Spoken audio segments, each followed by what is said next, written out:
Ingat asyaddu taqwa asyaddu syahwah. Tu kaedah tu. Lagi kuat takwa kita, lagi kuat nafsu dia.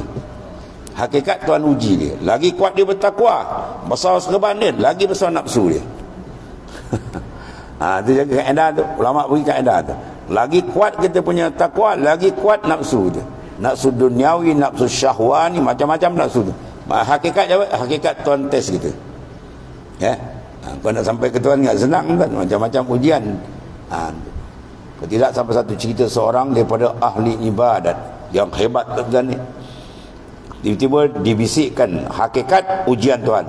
Syaitan bisikkan dia supaya dia pergi seorang perempuan pelacur yang sangat cantik begitu. Akhirnya dia pergi kan. Dia pergi cari-cari, jumpa tau, cukup main cantik perempuan ni, muda lagi, cantik semua kan. Akhirnya siap bayau. Dah siap bayau ni.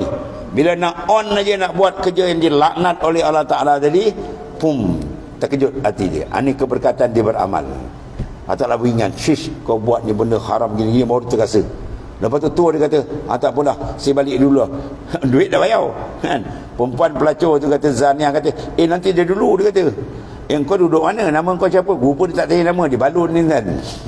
Macam lembu dengan kebau. Jadi bila dia tanya, dia pun ceritalah, aku nama sekian, tempat aku sekian, boom, dia cabut lagi. Satu, pertama, keberkatan amal tu Allah Ta'ala bantu. Satu. Kedua, kau hebat macam mana, jaga. Bila nafsu dia tekan tu tak betul-betul, terbalik itu kan. Jadi perempuan tu pun cari. Dia kata dia teringat dalam kepala dia, aku berzina hari-hari, yang ni laki-laki ni baru kan nak berzina, tiba tak jadi, takut ke Tuhan, hinanya diriku dia.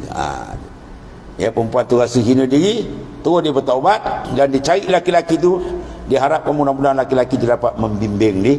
Carilah, cari jumpa rumah dan ketuk pintu, laki tu pun buka, tengok perempuan, laki tu boom, pingsan. Dia terperanjat pingsan, terus meninggal.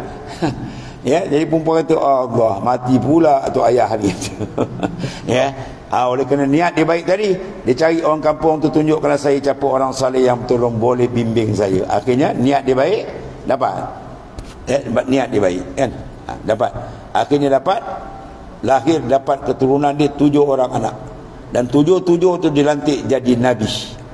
Itu zaman Bani Israel. Hebat kan. Niat dia yang baik. Maknanya walau perempuan kalau jahat macam mana sekalipun, dia pengajaran ni, bila dia bertaubat, Tuhan tinggi. Dah banyak cerita dia. Wali-wali lelaki banyak yang penuh perompak penyamun, Tuhan tarik dia jadi wali pada. Jadi kita bila buat ibadat, jangan rasa sedap, takut terbalik.